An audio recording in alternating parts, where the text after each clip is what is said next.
Welcome to Chaitanya online academy. మనం ఈరోజు నుంచి ఏపీపీఎస్సి గ్రూప్ 2కి సంబంధించి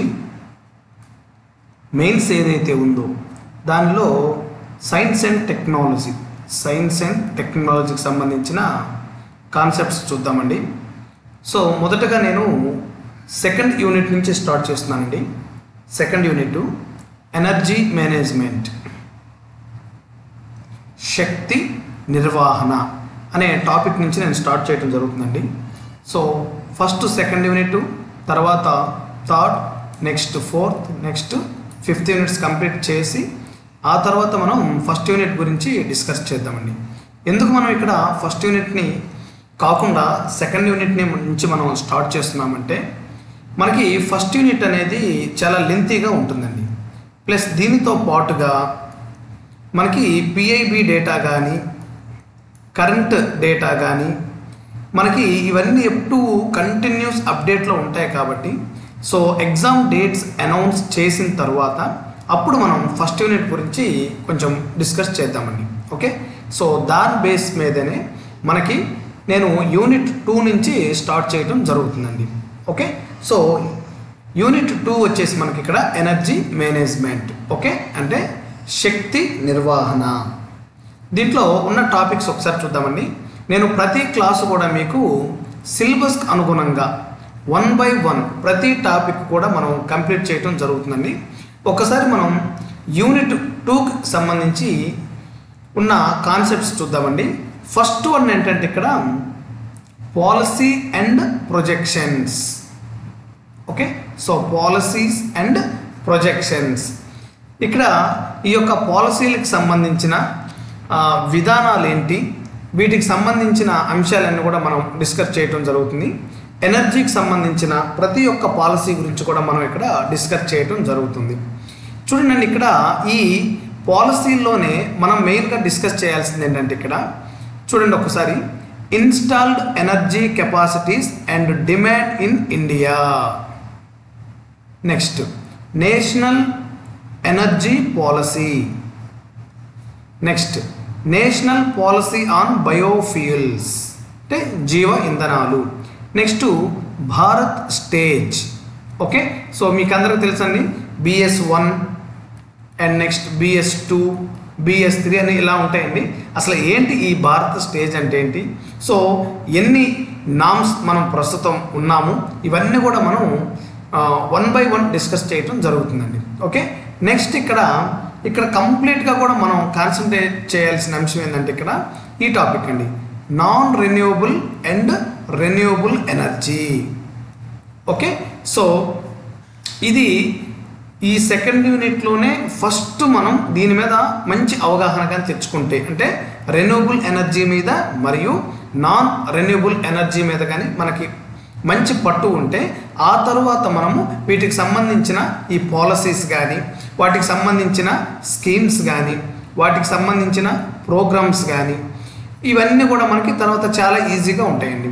సో వీటిల్లో మనం సాధించిన అచీవ్మెంట్స్ కానీ ఇవన్నీ కూడా మీకు ఈజీగా అర్థమవుతాయండి. ఓకే, సో దాని బేస్ మీదే ఫస్ట్ మనం ఏం చేస్తున్నామంటే ఇక్కడ ఈ సెకండ్ యూనిట్లో ఫస్ట్ మనం డిస్కస్ చేయబోతుంది వచ్చేసి నాన్ రెన్యూవబుల్ ఎనర్జీ. ఈ టాపిక్ అండి, non renewable energy and renewable energy. First దీని మీద కానీ మనకు కంప్లీట్ అవగాహన ఉంటే ఆ తర్వాత ఈజీగా మనము దీనికి సంబంధించిన పాలసీస్ డిస్కస్ చేయొచ్చు, దీనికి సంబంధించిన స్కీమ్స్ డిస్కస్ చేయొచ్చు, దానికి సంబంధించిన ప్రోగ్రామ్స్ కానీ ఇవన్నీ 1 by 1 మనం నేర్చుకోవటం జరుగుతుంది. ప్లస్ వీటితో పాటుగా మనము ప్రజెంట్ ఉన్న ప్రెస్ ఇన్ఫర్మేషన్ బ్యూరోకి సంబంధించి ఈ యూనిట్లో ఏ అప్డేట్స్ ఉన్నా కూడా మనం మీకు అందించడం జరుగుతుంది. Okay, right. So class start చేద్దామండి. ఈరోజు మనం స్టార్ట్ చేస్తున్న ఈ క్లాసు ప్రతి ఒక్కటి కూడా యూనిట్ కంప్లీట్ అయిన తర్వాత కంప్లీట్గా కూడా ఇప్పుడు మనం సెకండ్ యూనిట్ స్టార్ట్ చేసాం కాబట్టి ఈ యూనిట్ కంప్లీట్ అయిన తర్వాత మనం ఒక లైవ్ సెషన్ తీసుకుందామండి. ఓకే, సో అప్పుడు స్టూడెంట్స్కి ఏమైనా డౌట్స్ ఉన్నా కూడా మనం ఆ సెషన్లో క్లియర్గా దీని గురించి డిస్కస్ చేద్దాం. Okay, right.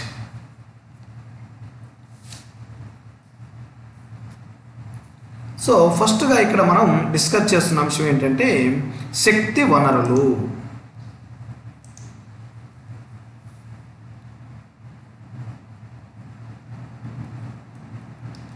శక్తి వనరులు.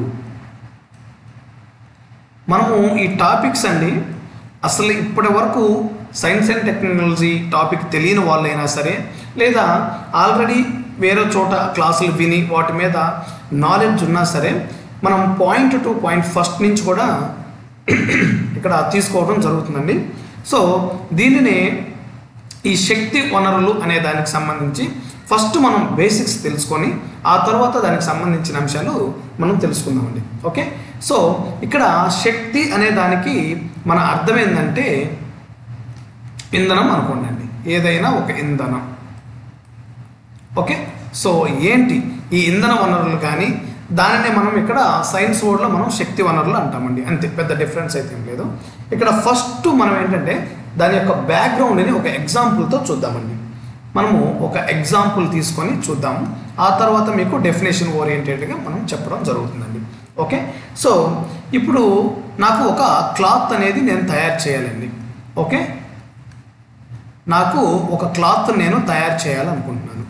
సో ఈ క్లాత్ అవ్వాలంటే ఫస్ట్ మనకి రెండు అంశాలు ఇక్కడ మనకి దీని మీద బేసిక్ ఐడియా ఉండాలండి. సో క్లాత్ ఎక్కడి నుంచి వస్తుందండి, ఖచ్చితంగా కూడా మనకి అవగాహన ఉండాలి. అదేవిధంగా దానికి సంబంధించిన ఎలా తయారవుతుంది అనేది కూడా మనం తెలుసుకొని ఉండాలండి. ఓకే, సో మొదటగా నేను వ్యవసాయం గురించి మాట్లాడుతున్నానండి. మొదటగా వ్యవసాయం. ఓకే, సో నేను ఫస్ట్ ఏం చేస్తున్నానంటే ఇక్కడ నేను ఒక పొలంలో నేను పత్తి పంటను వేసానండి. ఓకే, సో ఈ పత్తి పంట ద్వారా మనకేమొస్తుంది, కాటన్ వస్తుంది. రైట్, మనకి కాటన్ వస్తుంది. ఈ కాటన్ని మనం తర్వాత ఏం చేస్తాము, ఏదైనా ఒక ఇండస్ట్రీ, ఒక పరిశ్రమను తీసుకుంటాం. ఈ పరిశ్రమ ద్వారా మనము ఆ యొక్క కాటన్ను ఉపయోగించి క్లాత్ను తయారు చేయటం జరుగుతుంది. ఇది బేసిక్గా శక్తి వనరులు అనే దాన్ని మనం ఎలా అర్థం చేసుకోవాలి, ఈ ఇంధన వనరులు అనే దాన్ని మనం ఎలా అర్థం చేసుకోవాలనే దానికి ఒక ఎగ్జాంపుల్గా చెప్పి ఇక్కడ నుంచి మనం డెఫినేషన్లోకి వెళ్ళటం జరుగుతుందండి. Okay, right.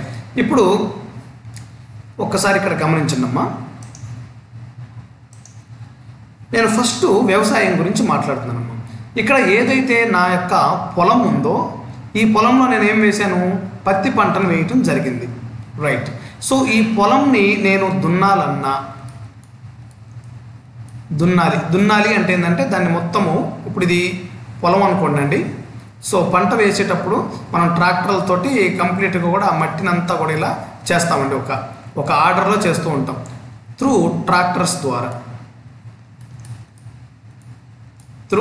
ట్రాక్టర్స్ ద్వారా ట్రాక్టర్ను ఉపయోగించి ఈ పొలం మొత్తం కూడా మనం ఇలా దున్నుతామండి. ఓకే, సో అయితే ఇక్కడ ఏంటి సార్ అసలు ట్రాక్టర్కి ఇక్కడ ఉన్న క్లాత్కి సంబంధం ఏంటంటే, ఈ ట్రాక్టర్ వర్క్ చేయాలంటే, ఈ ట్రాక్టర్ను నడవాలి అంటే ఖచ్చితంగా కూడా దీనికి ఏదో ఒక ఇంధనం కావాలి. మనం బేసిక్ ఏం తీసుకుంటామమ్మా, పెట్రోల్ కానీ, కొన్ని ఏమైనా డీజిల్ ఉంటే డీజిల్ కానీ. ఓకే, పెట్రోల్ కానీ డీజిల్ కానీ ఇక్కడ మనం ఇంధన వనరు అంటాం. అంటే ఇక్కడ ఈ ట్రాక్టర్ అనేది ఈ పొలంని దున్నాలి అన్నా లేదా చదును చేయాలి అన్నా కూడా ఈ ట్రాక్టర్కి ఇంధన వనరుగా ఏం కావాలి, మనకి ఇక్కడ పెట్రోల్ అనేది అవసరం అవుతుంది. సో ఆ తర్వాత ఇక్కడ ఎప్పుడైతే పత్తి పంట చేతికొచ్చిందో ఆ యొక్క సీడ్స్ ఏవైతే ఉంటాయో ఆ సీడ్స్ నుంచి మనము దూదిని బయటకు తీయాలంటే ఖచ్చితంగా కూడా మనం అక్కడ ఏదైనా సరే ఒక మిషన్ని ఉపయోగించామనుకుందామండి. సో ఆ మిషనరీకి కూడా మనకేం కావాలి, పెట్రోల్ అనేది అవసరం అవుతుంది. రైట్, పెట్రోల్ అనేది అవసరం అవుతుంది. సో ఇక్కడ ఈ వ్యవసాయం అనే దాంట్లో మనకి ఖచ్చితంగా కూడా ఏం అవసరం అవుతుంది, పెట్రోల్ అనేది మనకు ఒక ఇంధన వనరుగా ఉపయోగపడుతుంది. రైట్, ఇప్పుడు సెకండ్ కాన్సెప్ట్కి వద్దామండి. ఇప్పుడు ఈ పరిశ్రమ ఏదైతే ఉందో ఈ పరిశ్రమ రన్ అవ్వాలంటే, ఈ క్లాత్ అనేది మనకి తయారు అవ్వాలంటే, సో ఈ పరిశ్రమకి ముఖ్యంగా ఏమి అవసరం అండి, విద్యుత్ అనేది అవసరం. ఈ పరిశ్రమకు ముఖ్యంగా అవసరమైనది విద్యుత్. సో ఈ విద్యుత్ ఎలా వస్తుందండి? సో ఖచ్చితంగా కూడా దీనికి మనము ఎక్కువ కూడా మన భారతదేశంలో విద్యుత్ తయారవుతుంది బొగ్గు ద్వారా. Okay, coal. మన భారతదేశంలో ఎక్కువగా విద్యుత్ని జనరేట్ చేస్తుంది దేని ద్వారా అండి? బొగ్గు ద్వారా. అంటే ఇక్కడ ఈ బొగ్గు అనేది ఏంటి? ఒక ఇంధన వనరు, ఒక ఇంధన వనరు. ఓకే, అంటే ఇక్కడ ఈ పరిశ్రమలో మనం ఉపయోగిస్తున్న ఇంధన వనరు వచ్చేసి బొగ్గు. ఈ బొగ్గు ద్వారా మనం విద్యుత్ని జనరేట్ చేసుకొని మనము ఈ పరిశ్రమ ఇండస్ట్రీని రన్ చేయటం జరుగుతుంది. అంటే ఇక్కడ ఒక ఇంధన వనరు వచ్చేసి బొగ్గు. అదేవిధంగా ఇక్కడ ఈ పొలంలో వర్క్ చేసేటప్పుడు ఆ ట్రాక్టర్స్ కానీ దానికి సంబంధించిన అన్ని కూడా రన్ అవ్వాలంటే మనకి ఇక్కడ ఇంధన వనరుగా ఉపయోగపడుతుంది ఏంటమ్మా? ముడి చమురు. ముడి చమురు. సో ఈ ముడి చమురు ద్వారానే మనం ఏం చేస్తాము? పెట్రోల్ని బయటకు తీస్తాము, డీజిల్ని బయటకు తీస్తాము, అదేవిధంగా కొన్ని రకాలైన గ్యాసెస్ని బయటకు తీస్తాము. ఇట్లా ఈ యొక్క ముడి పదార్థం, ముడి చమురు నుంచే మనకి డిఫరెంట్ టైప్స్ అనమాట. మనకి ఇట్లా పెట్రోల్ కానీ డీజిల్ కానీ డిఫరెంట్ గ్యాసెస్ కానీ అన్నీ బయటకు వస్తాయి. సో ఇక్కడ మనకు అర్థం అవ్వాల్సిన అంశం ఏంటంటే ఇక్కడ ఇంధన వనరులు లేదా శక్తి వనరులు అంటే మనం వీటిని ఉపయోగించుకొని విద్యుత్ని తయారు చేసుకోవటం కానీ లేదా పెట్రోల్ వీటన్నిటిని తయారు చేసుకోవటం కానీ మనం చేయటం జరుగుతుంది. Okay, clear. ఇప్పుడు చూద్దామండి, ఇదంతా మనం ఎందుకు చెప్పామంటే అసలు మీకు ఈ యొక్క ఇంధన వనరులకు సంబంధించిన ఇంధన వనరులు సంబంధించిన అంశం అనేది మనకు అవగాహన కోసం నేను ముందు చెప్పడం జరిగిందండి. సో దీనినే నేను ఒక డెఫినేషన్ టైప్లో మీకు చెప్తాను, చూడండి. Excuse me. ఇప్పుడు ఏదైనా ఒక దేశం అండి, ఏదైనా ఒక ప్రాంతం లేదా మీరు డెఫినేషన్ టైప్లోనే రాసుకోండి నోట్స్లో. ఓకే, ఏదైనా ఒక ప్రాంతము లేదా ఏదైనా ఒక దేశము సేమ్ యాజ్ ఇట్ ఈజ్. ఇక్కడ మీకు ఇప్పుడు ఎగ్జాంపుల్ ఏదైతే చెప్పానో నేను ఆ ఎగ్జాంపుల్ని మనం ఇక్కడ డిస్కస్ చేయడం జరుగుతుందండి. ఓకే, ఈ క్లాత్, ఈ పొలం ఏదైతే ఉందో ఆ ఎగ్జాంపుల్ని మనం ఇక్కడ ఒక డెఫినేషన్ టైప్లో మనం చెప్పడం జరుగుతుంది. ఏదైనా ఒక ప్రాంతము లేదా ఒక దేశము వ్యవసాయ పరంగా, ఇదంతా ఒక డెఫినేషన్ అండి, వ్యవసాయ పరంగా పారిశ్రామికంగా డెవలప్ అవ్వాలంటే, అంటే అభివృద్ధి చెందాలి అంటే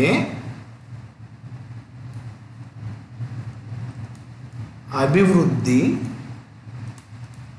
చెందడానికి కావలసిన మౌలిక, మీకు నోట్స్ కోసం నేను క్లియర్గా ఇక్కడ రాస్తున్నానండి, కావలసిన మౌలిక శక్తి వనరులు లేదా మౌలిక వనరులలో అతి ముఖ్యమైనది ఇంధన వనరులు. Okay, so very very important అండి ఈ యొక్క డెఫినేషన్, జాగ్రత్తగా గుర్తుంచుకోండి. ఏదైనా ఒక ప్రాంతము లేదా దేశము వ్యవసాయ పరంగా పారిశ్రామికంగా అభివృద్ధి చెందడానికి కావలసిన మౌలిక వనరులలో ఇంధన వనరులు, వెరీ వెరీ ఇంపార్టెంట్ అండి డెఫినేషన్ గుర్తుపెట్టుకోండి. ఇంధన వనరులు అతి ముఖ్యమైనవి లేదా ప్రధానమైనవి. ఇప్పుడు చూడండి ఒక్కసారి ఈ ఎగ్జాంపుల్ని ఇక్కడ మీరు, ఇప్పుడు నేను చెప్పిన ఎగ్జాంపుల్ ఏదైతే ఉందో దాన్ని ఇక్కడ మెన్షన్ చేయండి. సో ఒక ప్రాంతం కానీ ఒక దేశం కానీ వ్యవసాయ పరంగా, ఈ వ్యవసాయ పరంగా అంటే మనం ఎగ్జాంపుల్ ఏం తీసుకున్నామంటే ఇక్కడ ఒక ట్రాక్టర్ని తీసుకున్నాను నేను. ఈ ట్రాక్టర్కి ఉపయోగించిన ఇంధన వనరు నేను పెట్రోల్ అనుకున్నాను ఇక్కడ, రైట్. సో పారిశ్రామికంగా అంటే ఆ ఇండస్ట్రీ రన్ అవ్వాలంటే ఖచ్చితంగా కూడా విద్యుత్ యొక్క అవసరం ఉంది. కాబట్టి ఆ విద్యుత్కి నేను ఏం ఉపయోగిస్తున్నాను ఇక్కడ? కోల్ ద్వారా నేను ఇక్కడ విద్యుత్ని ఉత్పత్తి చేస్తున్నాను. ఓకే, సో అభివృద్ధి చెందడానికి కావలసిన మౌలిక వనరుల్లో ఇంధన వనరులు అనేది ప్రధానమైనవి. Okay, clear. ఇప్పుడు కాన్సెప్ట్లోకి ఎంటర్ అవుతామండి. ఓకే, సో ఇప్పుడు నేను చెప్పిన ఇంధన వనరులు ఏవైతే ఉన్నాయో, ఇంధన వనరులు ఏవైతే ఉన్నాయో వీటి యొక్క స్వభావాన్ని బట్టి రెండు రకాలుగా విభజించడం జరిగింది. వీటిని ఏమంటారంటే రెండు రకాలుగా విభజించడం జరిగింది. సాంప్రదాయ శక్తి వనరులు, నేను మీరు నోట్స్ రాసుకోవడం కోసం ప్రతి ఒక్కరు కూడా ఇక్కడ రాయటం జరుగుతుందండి. సాంప్రదాయ శక్తి వనరులు, సాంప్రదాయేతర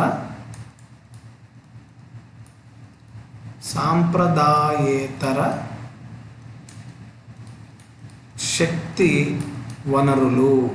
okay, so very very important అండి. ప్రతి ఒక్కరికి కూడా ఫస్ట్ ఈ ఇంధన వనరులు దాన్ని మనం ఏమనొచ్చండి, శక్తి వనరులు. శక్తి వనరులు ఏవైతే ఉన్నాయో వీటి యొక్క స్వభావాన్ని బట్టి వీళ్ళు రెండు రకాలుగా వర్గీకరించడం జరిగిందండి. ఒకటి సాంప్రదాయ శక్తి వనరులు, రెండు సాంప్రదాయేతర శక్తి వనరులు. సో ఏంటి ఈ సాంప్రదాయ శక్తి వనరులు అంటే, ఇక్కడ మూడు అంశాలు చాలా జాగ్రత్తగా మనం క్లారిటీగా ఉంచుకోవాలండి. సాంప్రదాయ శక్తి వనరులైనా కానీ సాంప్రదాయేతర శక్తి వనరులైనా కానీ ఇవన్నీ కూడా ఎప్పటి నుంచో ఉన్నాయండి. అంటే మానవుని యొక్క, ఇక్కడ నేను వేరే కలర్తో మెన్షన్ చేస్తాను చూడండి. ఇక్కడ సాంప్రదాయ శక్తి వనరులు కానీ లేదా సాంప్రదాయేతర శక్తి వనరులు కానీ ఎందుకు వీళ్ళు డివైడ్ చేసి మాట్లాడుతున్నారంటే, ఇక్కడ ఆల్మోస్ట్ ఆల్ వీళ్ళు టెక్నాలజీ గురించి మాట్లాడతారండి. సాంప్రదాయేతర శక్తి వనరుల్లో కొంచెం టెక్నాలజీ గురించి మాట్లాడతారు. ఇక్కడ సాంప్రదాయ శక్తి వనరుల్లో పురాతన కాలం నుంచి ఎలా అయితే వాడుతున్నామో, పురాతనంగా, ఇదే డిఫరెన్స్ అండి, అంతకుమించి ఏం లేదు. మీరు గుర్తుంచుకోవాల్సిందల్లా కూడా సాంప్రదాయ శక్తి వనరులు అనేది మనం అనాదిగా అంటే పురాతనంగా మనం ఉపయోగిస్తున్నాము. ఇక్కడ సాంప్రదాయేతర శక్తి వనరులు అంటే కొంచెం మానవుని యొక్క మెదడును ఉపయోగించి ఈ యొక్క టెక్నాలజీని మనం ఉపయోగించి ఇక్కడ ఈ యొక్క ఇంధన వనరులని మనం వాడుకోవటం జరుగుతుంది. రైట్, ఇప్పుడు ఇక్కడ ఒక అంశం గురించి చూద్దామండి. గుర్తుపెట్టుకోండి, సాంప్రదాయ శక్తి వనరులు అనేవి ఏంటంటే ఇవి పునరుత్పత్తి చెందవండి. పునరుత్పత్తి సామర్థ్యం ఉండదు. అంటే ఒక్కసారి కానీ మనం వాడామంటే ఏదైనా ఒక వస్తువుని, అది మళ్ళీ పుట్టడానికి కొన్ని వేల కోట్ల సంవత్సరాలు అనేది పట్టడం జరుగుతుందండి. ఇక్కడ సాంప్రదాయేతర శక్తి వనరులు ఏంటంటే పునరుత్పత్తి సామర్థ్యం ఉంటుంది. పునరుత్పత్తి సామర్థ్యం కలిగి ఉంటుంది. ఈ పాయింట్ మీరు చాలా జాగ్రత్తగా గుర్తుంచుకోవాలమ్మా. ఎందుకంటే ఇక్కడ ఇప్పుడు నేను ఏవైతే ఎగ్జాంపుల్స్ చెప్తానో అప్పుడు మీకు ఇంకా క్లియర్గా అర్థమవుతుందండి. ఇక్కడ నేను బొగ్గు తీసుకున్నానండి, బొగ్గు. ఓకే, సో ఈ బొగ్గుకు సంబంధించిన కాన్సెప్ట్ అంతా కూడా మనకు ఒక క్లాస్ ఉంటుందండి. అక్కడ క్లియర్గా అసలు బొగ్గు ఎలా పుడుతుంది, దీని యొక్క ఎన్ని రకాలుగా విభజిస్తారు, దీని యొక్క మన భారతదేశంలో ఎక్కడ ఆ యొక్క గనులు ఉన్నాయి, ఇవన్నీ కూడా మనం బొగ్గు అనే కాన్సెప్ట్లో డిస్కస్ చేద్దామండి. సో ఇది ఇంట్రొడక్షన్ కాబట్టి జస్ట్ సాంప్రదాయ శక్తి వనరులు వాటికి ఎగ్జాంపుల్స్ ఏమున్నాయి, సాంప్రదాయేతర శక్తి వనరులు వాటికి ఎగ్జాంపుల్స్ ఏమున్నాయి, ఇవి ఫస్ట్ మనం డిస్కస్ చేద్దామండి. ఓకే, సో సాంప్రదాయ శక్తి వనరుల్లో బొగ్గు, ముడి చమురు,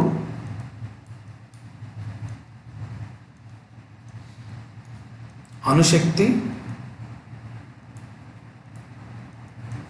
జల విద్యుత్. ఓకే, ఇవి సాంప్రదాయ శక్తి వనరులకి ఎగ్జాంపుల్స్ అండి. అయితే ఇక్కడ ఒక అంశం గుర్తుపెట్టుకోవాలండి ప్రతి ఒక్కరు కూడా. ఇక్కడ ఈ మూడు ఏవైతే ఉన్నాయో, బొగ్గు కానీ, ముడి చమురు కానీ, అణుశక్తి కానీ, ఈ మూడండి, జాగ్రత్త చూడండి. ఈ మూడు వచ్చేసి పునరుత్పత్తి సామర్థ్యం ఉండదు. జాగ్రత్త గుర్తుంచుకున్నామ్మా. బొగ్గు కానీ, ముడి చమురు కానీ అణుశక్తి కానీ ఈ మూడు కూడా పునరుత్పత్తి సామర్థ్యం ఉండదు. ఒకవేళ మళ్ళీ మనం కంప్లీట్గా బొగ్గును వాడేసిన తర్వాత అది మళ్ళీ బొగ్గుగా ఫామ్ అవ్వాలంటే కొన్ని కోట్ల సంవత్సరాల టైం అనేది పడుతుందండి. ఓకే, సో ముడి చమురైనా అంతే, అణుశక్తి అయినా అంతే. బట్ ఇక్కడ ప్రతి ఒక్క స్టూడెంట్ కూడా గుర్తుపెట్టుకోవాల్సింది జల విద్యుత్ అనేది సాంప్రదాయ శక్తి వనరు. జల విద్యుత్ అనేది సాంప్రదాయ శక్తి వనరు. బట్ కాకపోతే దీనికి పునరుత్పత్తి సామర్థ్యం ఉంది. పునరుత్పత్తి సామర్థ్యం ఉంది. ఇదొక్క పాయింట్ అయితే మీరు గుర్తుంచుకోవాలమ్మా. జల విద్యుత్ అనేది పునరుత్పత్తి సామర్థ్యం కలిగి ఉంటుంది. బట్ ఇది సాంప్రదాయ శక్తి వనరు. రిమైనింగ్ మూడు బొగ్గు కానీ ముడి చమురు కానీ అణుశక్తి ఇవన్నీ కూడా పునరుత్పత్తి సామర్థ్యం కలిగి ఉండదు. Okay, clear. ఇప్పుడు సాంప్రదాయేతర శక్తి వనరు అనేది 2 రకాలుగా విభజించడం జరిగిందండి. మళ్ళీ దీన్ని సాంప్రదాయేతర శక్తి వనరులు అనేవి 2 రకాలుగా విభజించడం జరిగింది. నోట్స్ కూడా మీరు క్లియర్గా రాసుకోండి. ఓకే, సో ఒకటి పునరుత్పత్తి చెందే వనరులు.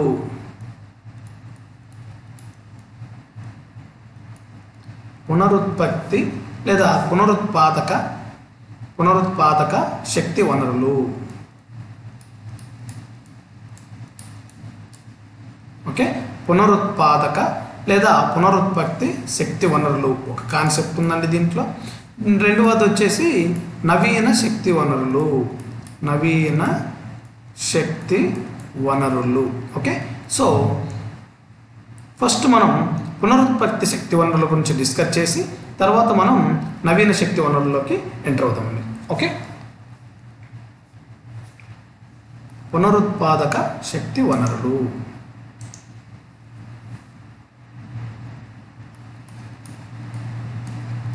పునరుత్పాదక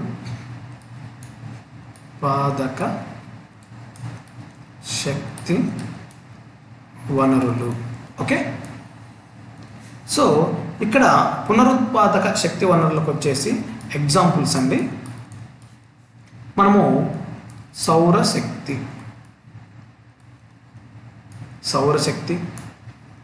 పవనశక్తి,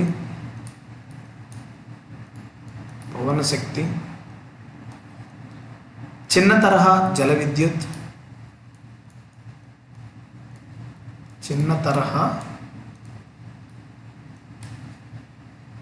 విద్యుత్, బయోగ్యాస్, బయోమాస్,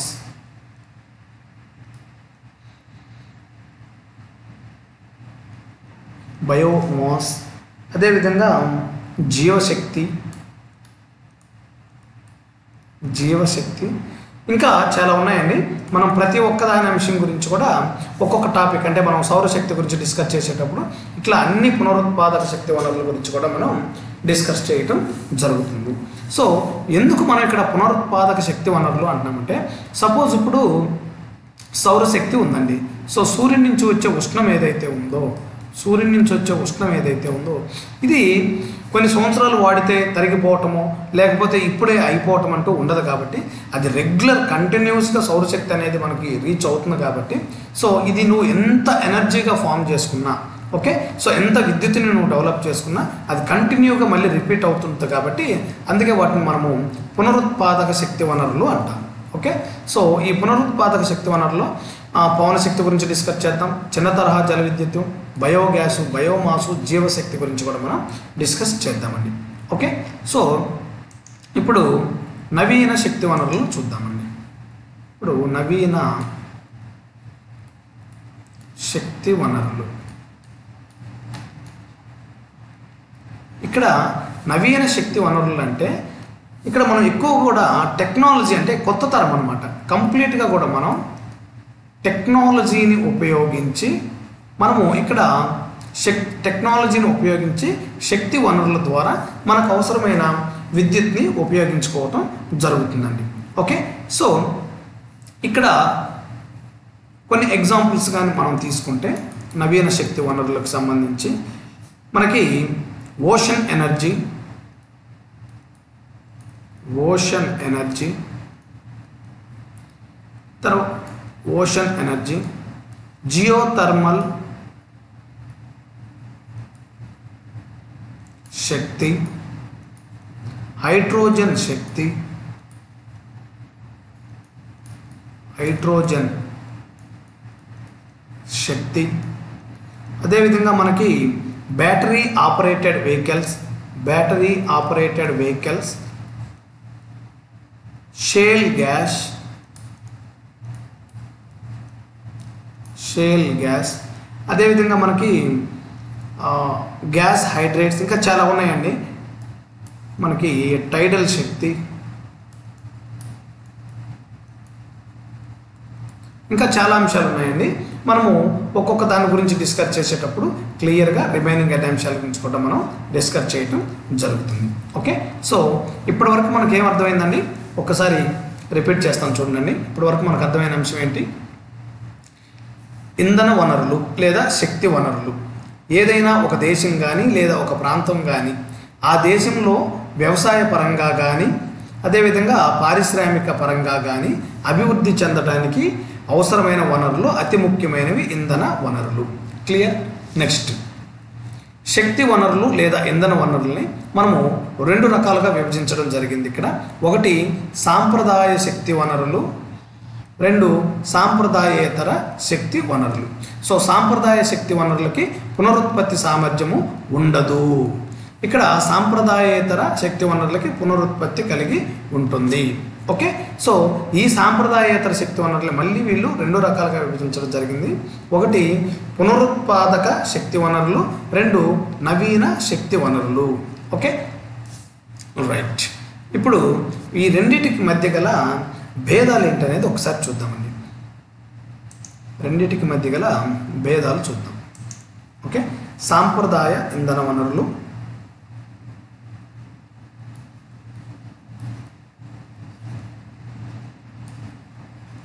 సాంప్రదాయ ఇంధన వనరులు, సాంప్రదాయేతర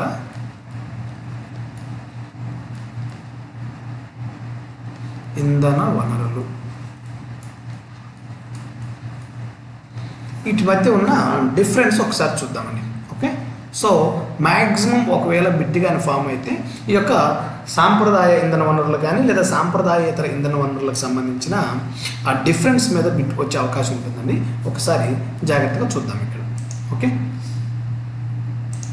ఇప్పుడు వీటిని ఈ సాంప్రదాయ ఇంధన వనరుల్ని ఏమంటారంటే వీళ్ళు మొదటి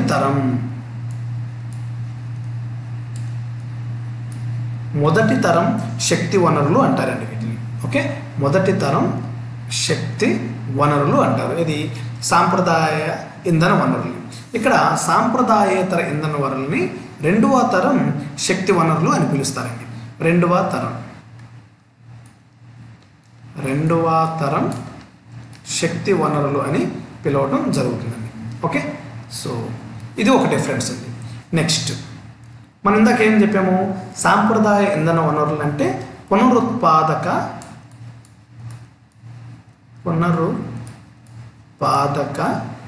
సామర్థ్యం ఉండదు. సో ఇక్కడ ఏమొస్తుందండి? ఇక్కడ పునరుత్పాదక సామర్థ్యం ఉంటుంది. మీరు కొంచెం క్లియర్గా రాసుకోండి. ఓకే, సో పునరుత్పాదక సామర్థ్యం ఉండదు సాంప్రదాయ ఇంధన వనరులో. ఇక్కడ పునరుత్పాదక సామర్థ్యం ఉంటుంది సాంప్రదాయేతర ఇంధన వనరులు. ఓకే, సో ఇక్కడ పునరుత్పాదక సామర్థ్యం ఉండదు అంటే ఇక్కడ దీని అంశం ఏంటంటే ఇక్కడ ఒక్కసారి కానీ వినియోగించుకుంటే మళ్ళీ వాటి పరిమాణము మొత్తం కూడా తగ్గిపోవటం జరుగుతుంది. ఓకే, బట్ ఇక్కడ ఏమవుతుంది? పునరుత్పాదక సామర్థ్యం ఉంటుంది కాబట్టి సో అవి ఎంత యూజ్ చేసినా కూడా మళ్ళీ అది కంటిన్యూస్గానే వస్తూ ఉంటుందండి. ఓకే, ఆ తర్వాత ఇవి బేసిక్గా ఈ సాంప్రదాయ ఇంధన వనరులు అన్నీ కూడా శిలాజ ఇంధనాలండి. శిలాజ ఇంధనాలు చెప్తానండి. అసలు శిలాజ ఇంధనాలు వాటి గురించి అన్నీ కూడా మనం డిస్కస్ చేద్దాము. ఓకే, సో ఈ సాంప్రదాయ ఇంధన వనరులు వాడడం వల్ల ఇవి కాలుష్యాన్ని ఎక్కువ కూడా కలిగిస్తాయండి. ఓకే, సో కాలుష్య సహితమైనవి, కాలుష్య సహితమైనవి అంటే ఇవి ఈ శిలాజ ఇంధనాలు లేదా సాంప్రదాయ ఇంధనాలు వాడడం వల్ల మనం ఎప్పుడైతే యూజ్ చేస్తామో వీటి ద్వారా నుంచి వచ్చే ఉద్గారాలు ఏవైతే ఉంటాయో, సపోజ్ కార్బన్ డైఆక్సైడ్ బయటకు వచ్చిందండి, సో దీని ద్వారా వచ్చే ప్రాబ్లమ్స్ అంటే ఉన్న ఎయిర్ అనేది కంప్లీట్గా కూడా కార్బన్ డైఆక్సైడ్ ద్వారా కానీ లేదా కార్బన్ మోనాక్సైడ్ ద్వారా కానీ లేదా సిలికాన్ ద్వారా కానీ ఇట్లా ఏవైతే గ్యాసెస్ బయటకు వస్తాయో ఈ ఇంధనాలు వాడడం వల్ల ఇవి వాతావరణాన్ని కాలుష్యం చేయటం జరుగుతుంది. ఓకే, సో అంటే దాని అర్థం ఏంటి, ఒక్కసారిగా ఈ CO2 కానీ మరీ హెవీ అయితే, మీకు అందరికి తెలిసిన అంశం అండి, మనము థర్డ్ యూనిట్లో దీని గురించి డిస్కస్ చేద్దామండి. సో ఆటోమేటిక్గా ఏమవుతుంది, ఇక్కడ గ్లోబల్ వార్మింగ్ అనేది పెరుగుతుంది, గ్లోబల్ వార్మింగ్ అనేది పెరుగుతుంది అంటే భూమి ఎక్కువగా కూడా వేడెక్కడం జరుగుతుంది. ఓకే, అంటే ఇవి కాలుష్య సహితమైనవి. ఈ సాంప్రదాయ ఇంధన వనరులు వాడడం వల్ల వాతావరణం అనేది కాలుష్యానికి గురవుతుంది. ఎప్పుడైతే ఎక్కువ CO2 అనేది జనరేట్ అవుతుందో ఆటోమేటిక్గా ఇక్కడ గ్లోబల్ వార్మింగ్కి కారణం అవుతుంది. ఇక్కడ దీనికి ఆపోజిట్ కదండి, ఇవి కాలుష్య సహితమైనవి అంటే కాలుష్యాన్ని కలగజేస్తాయి. ఇవి కాలుష్య రహితమైనవి, కాలుష్య రహితమైనవి అంటే వీటి వల్ల పెద్దగా పొల్యూషన్ అనేది ఏమి ఉండదండి. ఓకే, సో వీటి ప్రభావం అంతగా మన మీద పడదు. రైట్, ఇకపోతే వీటి వల్ల సుస్థిరాభివృద్ధి దెబ్బతింటుందండి, సుస్థిరాభివృద్ధి దెబ్బతింటుంది. సో దీనికి సుస్థిరాభివృద్ధికి దెబ్బతింటుందంటే కారణం ఏంటంటే, మనము ఎప్పుడు కూడా సుస్థిరాభివృద్ధి అంటే మనం ఎలా చెప్తామండి, మనకి వాతావరణం కానీ ఏదైనా కూడా ఎటువంటి ఇబ్బందులు లేకుండా ఇండస్ట్రియల్ అనేది డెవలప్ అవ్వాలండి. ఓకే, సో అది వ్యవసాయ పరంగా కానీ లేదా పరిశ్రమల పరంగా కానీ మనం ఉపయోగించే ఆ ఇంధన వనరులు ఏవైతే ఉన్నాయో వాటి ద్వారా వచ్చే ఉద్గారాలు ఇక్కడ ప్రకృతిని కానీ ఎన్విరాన్మెంట్ని కానీ డిస్టర్బ్ చేయకూడదండి. ఓకే, సో ఇక్కడ ఏమవుతుంది, ఈ వాడడం వల్ల ఈ CO2 కానీ కార్బన్ మోనాక్సైడ్ కానీ ఇంకా డిఫరెంట్ గ్యాసెస్ అనేవి గాలిలోకి రావడం వల్ల కంప్లీట్గా కూడా ఇక్కడ వాతావరణం అంతా చెడిపోతుంది. ఆ గాలిని పీల్చడం వల్ల మనం కూడా హెల్త్ పాడవుతుంది. ఆటోమేటిక్గా ఏంటంటే సుస్థిరాభివృద్ధి అనేది ఆగిపోతుందండి. ఓకే, బట్ ఇక్కడ ఏంటంటే సుస్థిరాభివృద్ధి అనేది డెవలప్ అవుతుందండి, పెంపొందించబడుతుంది. సుస్థిరాభివృద్ధి పెంపొందించబడుతుంది, పెంపొందించబడుతుంది. ఓకే, సో ఎందుకని, ఇవి కాలుష్య రహితమైనవి కాబట్టి సో వీటి వల్ల పెద్ద ఎఫెక్ట్ ఏమి ఉండదు. ఓకే, నెక్స్ట్ వచ్చేసి ఇంకొక అంశం చూద్దామండి. ఇందాక మనము జల విద్యుత్ చెప్పామండి, జల విద్యుత్. ఇక్కడ జల విద్యుత్ చెప్తే ఏం చెప్పాము, ఇది సాంప్రదాయ ఇంధన వనరుల్లో కన్సిడర్ చేస్తాము, బట్ కాకపోతే ఇది పునరుత్పత్తి అనేది జరుగుతుందండి. ఓకే, సో ఇక్కడ అంశం ఏంటంటే ఎప్పుడైతే మనం భారీ ప్రాజెక్ట్స్ కడతామో, నెక్స్ట్ స్లైడ్ తీసుకుందామండి. ఇప్పుడు జల విద్యుత్ అండి.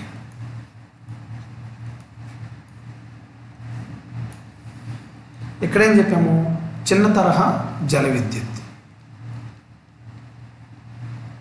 చిన్న తరహా జల విద్యుత్. ఓకే, ఇవి సాంప్రదాయేతర, ఇది సాంప్రదాయ. ఓకే, ఇక్కడ ఈ జల విద్యుత్ అనేది ఇక్కడ భారీ ప్రాజెక్టులు కడతారండి, భారీ జల విద్యుత్ ప్రాజెక్ట్స్. ఇక్కడ భారీ జల విద్యుత్ ప్రాజెక్ట్ కట్టడం ద్వారా ఏమవుతుందంటే, సపోజ్ ఇది ఒక పెద్ద డ్యామ్ అనుకుందామండి. ఓకే, ఇక్కడ పెద్ద జలానికి సంబంధించి కట్టారండి.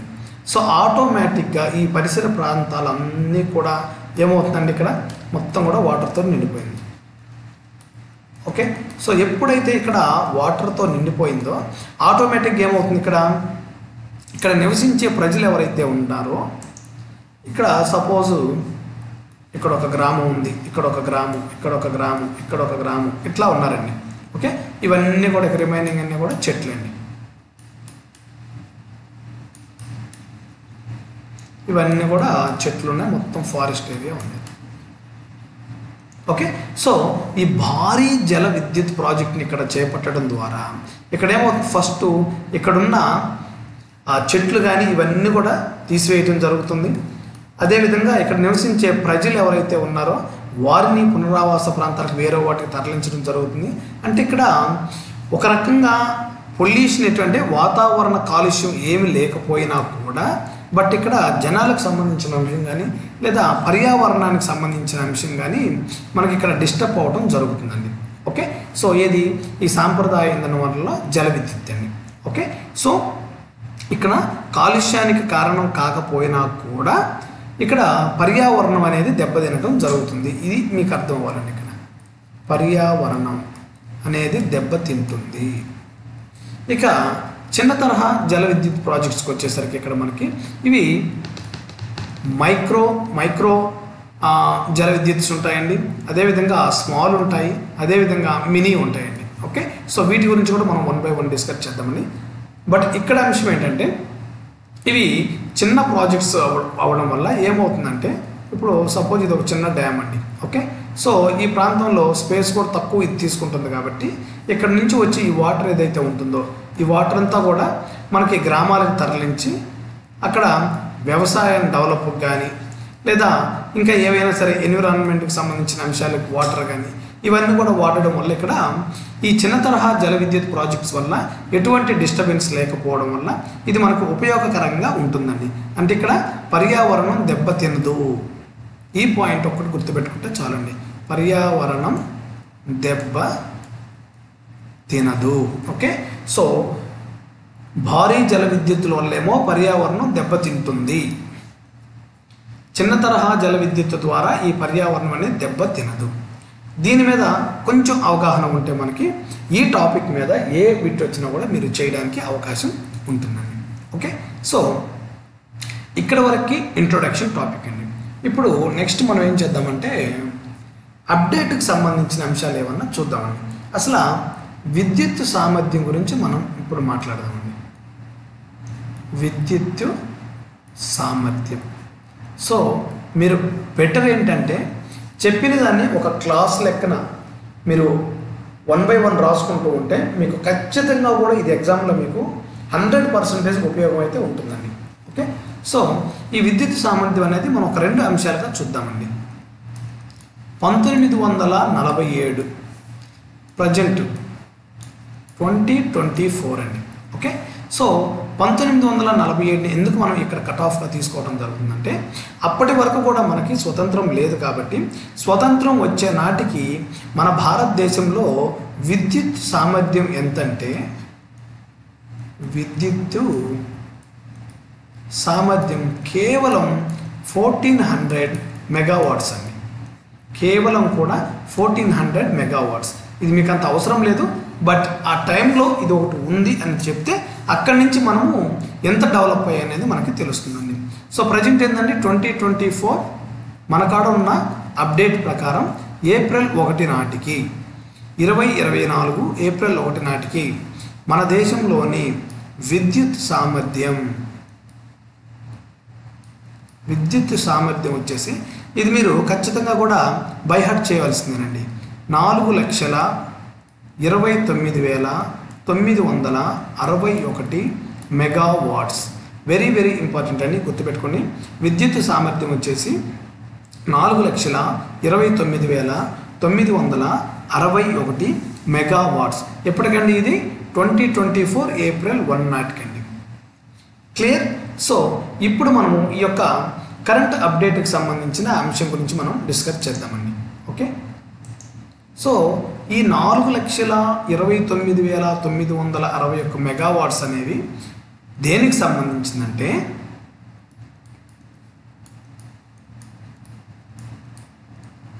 సాంప్రదాయ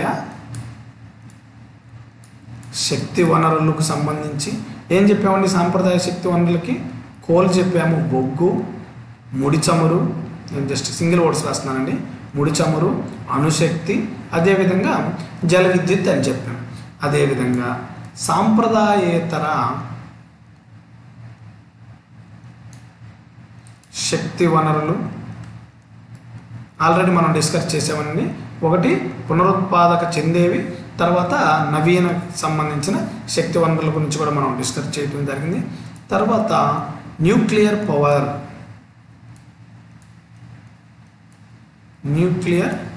పవర్, ఓకే. సో ఈ మూడింటిని కలిపి, అంటే మనం సాంప్రదాయ శక్తి వనరుల ద్వారా కానీ, సాంప్రదాయేతర శక్తి వనరుల ద్వారా కానీ, న్యూక్లియర్ పవర్ ద్వారా కానీ, ఈ మూడింటి ద్వారా ఉపయోగించుకొని ప్రస్తుతము ఏప్రిల్ 1, 2024 నాటికి మన భారతదేశంలో విద్యుత్ సామర్థ్యము, మళ్ళీ ఒకసారి రిపీట్ చేస్తున్నాను చూడండి, 4,29,961 megawatts. Okay. So very very important అండి. అయితే ఇక్కడ ముఖ్యంగా వీళ్ళు పర్సంటేజెస్ అడగటం జరుగుతుందండి. సాంప్రదాయ శక్తి వనరులు ఈ 4,29,961 మెగావాట్లో ఎంత శాతం ఉంది, సాంప్రదాయేతర ఎంత శాతం ఉంది, న్యూక్లియర్ ఎంత శాతం అనేది మనకి ఎగ్జామ్లో అడగడానికి అవకాశం ఉందండి. ఓకే, వాటిని ఒకసారి చూద్దామండి. ఓకే, సాంప్రదాయ శక్తి వనరుల శాతం.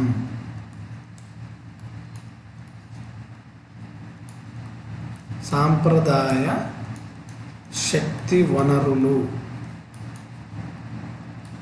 శాతం ఎంత ఉంటుంది? సాంప్రదాయేతర, మీరు కంప్లీట్గా రాసుకునండి, నేను జస్ట్ ఇది రాస్తున్నాను. సాంప్రదాయేతర శక్తి వనరుల శాతం ఎంత ఉంటుంది? న్యూక్లియర్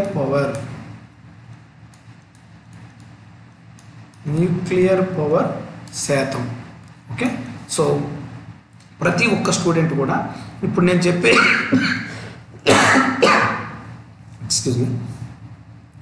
నేను చెప్పే ఈ యొక్క శాతాలు ఏవైతే ఉన్నాయో పర్ఫెక్ట్గా నేర్చుకోవాలండి.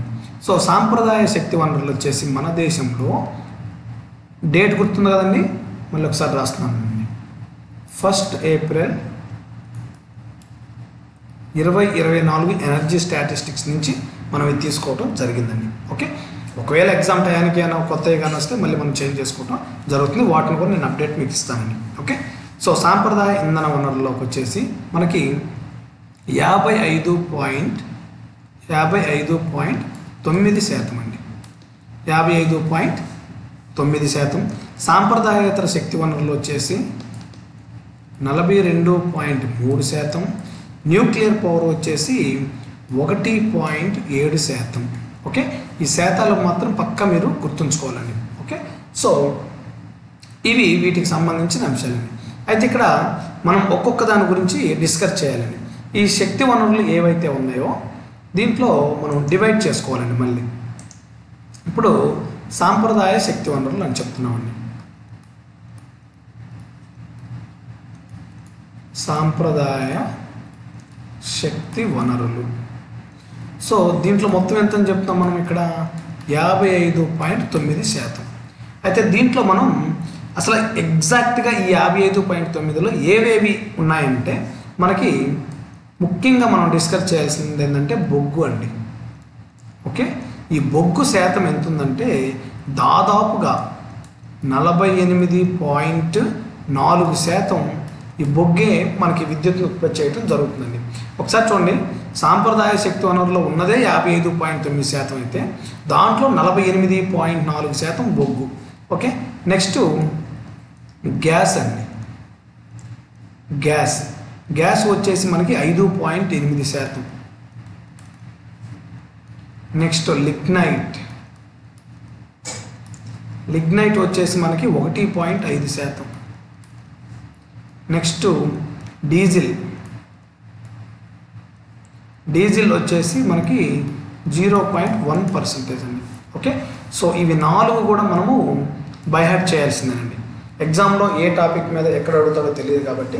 సో సాంప్రదాయ శక్తి వనరులో ఉన్న 55.9%లో మనకి బొగ్గు, గ్యాసు, లిగ్నైట్, డీజిల్ వీటికి సంబంధించిన పర్సంటేజ్ అండి.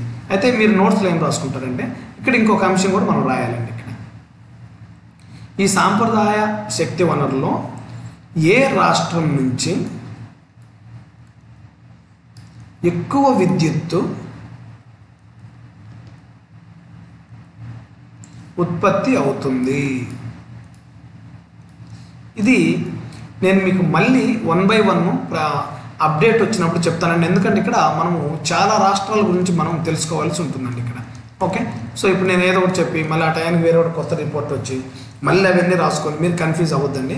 నేను చెప్పినట్టు మీరు ఫాలో అవ్వండి. ప్రస్తుతానికి ఏంటంటే సాంప్రదాయ శక్తి వనరుల్లో మెయిన్ అంశాలు ఏవైతే బొగ్గు కానీ, గ్యాస్ కానీ, లిగ్నైట్ కానీ, డీజిల్, ఇవి జస్ట్ లైన్ గుర్తుపెట్టుకోండి. ఇక్కడ ఈ పర్సంటేజ్లు గుర్తుపెట్టుకోండి. ఏ రాష్ట్రంలో ఎక్కువ ఉత్పత్తి అవుతుంది అంటే ఇక్కడ నేను సాంప్రదాయ శక్తి వనరులు ఉపయోగించి ఏ రాష్ట్రంలో ఎక్కువ విద్యుత్ ఉత్పత్తి అవుతుంది అనేది జస్ట్ మీరు నోట్స్లో కూడా ఇలాగే రాసుకోండి. వీటిని మనకి ఎగ్జామ్ డేట్స్ ఇచ్చినప్పుడు కరెంట్ దాంతో నేను చెప్తాను. ఓకే, అప్పుడు మీరు కన్ఫ్యూజ్ అవ్వడం కూడా ఉండదండి. ఓకే, నెక్స్ట్ ఏం చెప్పామండి? సాంప్రదాయేతర శక్తి వనరులు.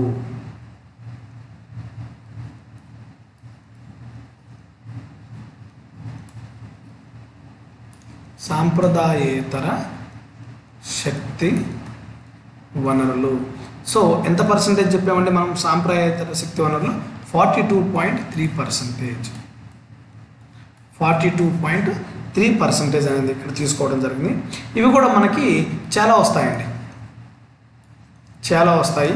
సో ఇప్పుడు మీరంతా కూడా ఇవన్నీ నేను చెప్పానని చెప్పేసి చదువుకున్నా కానీ మీకు ఎగ్జామ్ టైంకి గుర్తుండవండి. సో మెయిన్గా నేను ఒక 3 చెప్తాను, ఆ 3 మాత్రం గుర్తుంచుకోండి ప్రస్తుతానికి. ఓకే, సో ఫస్ట్ వన్ వచ్చేసి సౌరశక్తి. ఇది వచ్చేసి 17.3%. తర్వాత హైడ్రో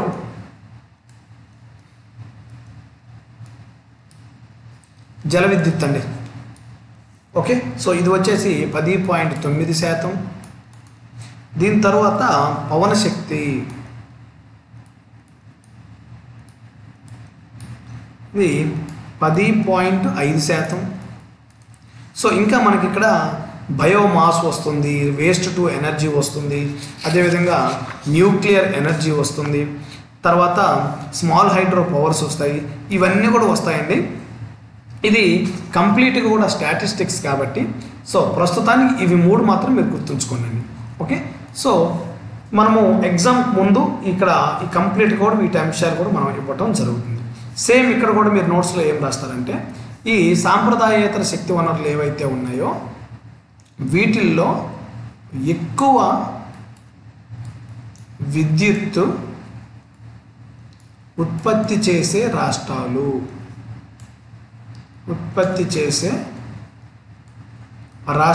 జస్ట్ ఒక 3 or 4 మీరు ఆ టైంకి గుర్తుపెట్టుకుంటారని నేను మనకి ఎగ్జామ్ అప్పుడు అప్డేట్ ఇస్తాను. ఇది ఓపెన్లోనే పెట్టుకోండి. ఓకే, సో ఈ స్టాటిస్టిక్స్ మీకు ఇప్పుడు ఎందుకు చెప్తానంటే ఒకవేళ మీరు అనుకున్నట్టే నవంబర్ లోపల కానీ ఎగ్జామ్ జరిగితే అప్పుడు ఈ స్టాటిస్టిక్స్ మనకు ఉపయోగపడతాయండి. అది దాటింది అనుకోండి మళ్ళీ ఇవి చేంజ్ అవుతాయి. సో ఎన్నిసార్లు కన్ఫ్యూజ్ వద్దు. ఫస్ట్ మీరు నేను చెప్పినట్టు మెయిన్ ఇక్కడ నేను ఏవైతే రాస్తానో ఆ అంశాల మీద ఎక్కువ మీరు కాన్సన్ట్రేట్ చేయండి. Okay, right. అయితే ఇప్పుడు దాకా మనం చెప్పిన అన్ని అంశాలు ఏంటండి? విద్యుత్ కోసమే కదా. సో ఈ విద్యుత్ ఉంటేనే కదా మనకి ఏదైనా కానీ పరిశ్రమలు రన్ అయ్యేది. ఓకే, ప్రజెంట్ డేస్లో ప్రతి ఒక్కటి కూడా మనకి ఈ యొక్క విద్యుత్ మీద డిపెండ్ అయ్యి ఉన్నామండి. ఓకే, సో బేసిక్గా మనకున్న అప్డేటెడ్ రిపోర్ట్స్ ప్రకారం 1 ఏప్రిల్ 2024కి ఈ విద్యుత్తుని తయారు చేసే వాళ్ళ యొక్క రంగాల వారీగా పర్సంటేజ్ కూడా మనం తెలుసుకొని ఉండాలండి. ఓకే, సో కేంద్ర ప్రభుత్వం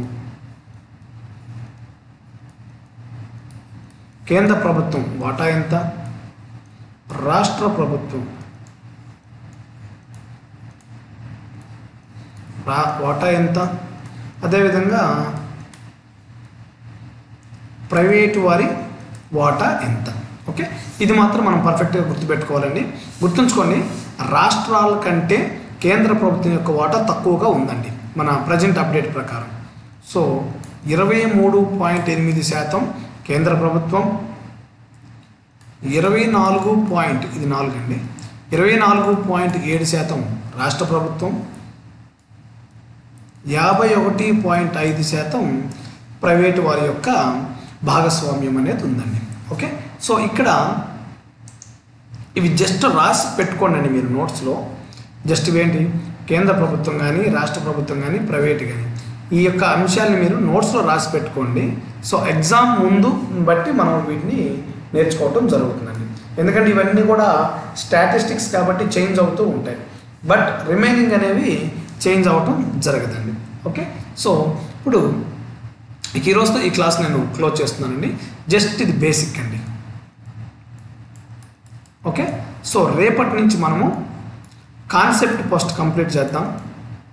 చూడండి, ఇక్కడ నుంచి మీకు కాన్సెప్ట్ కంప్లీట్ అయిన తర్వాత అప్పుడు మనము ప్రెస్ ఇన్ఫర్మేషన్ బ్యూరోకి సంబంధించిన అంశాలు డిస్కస్ చేద్దామండి. ఓకే.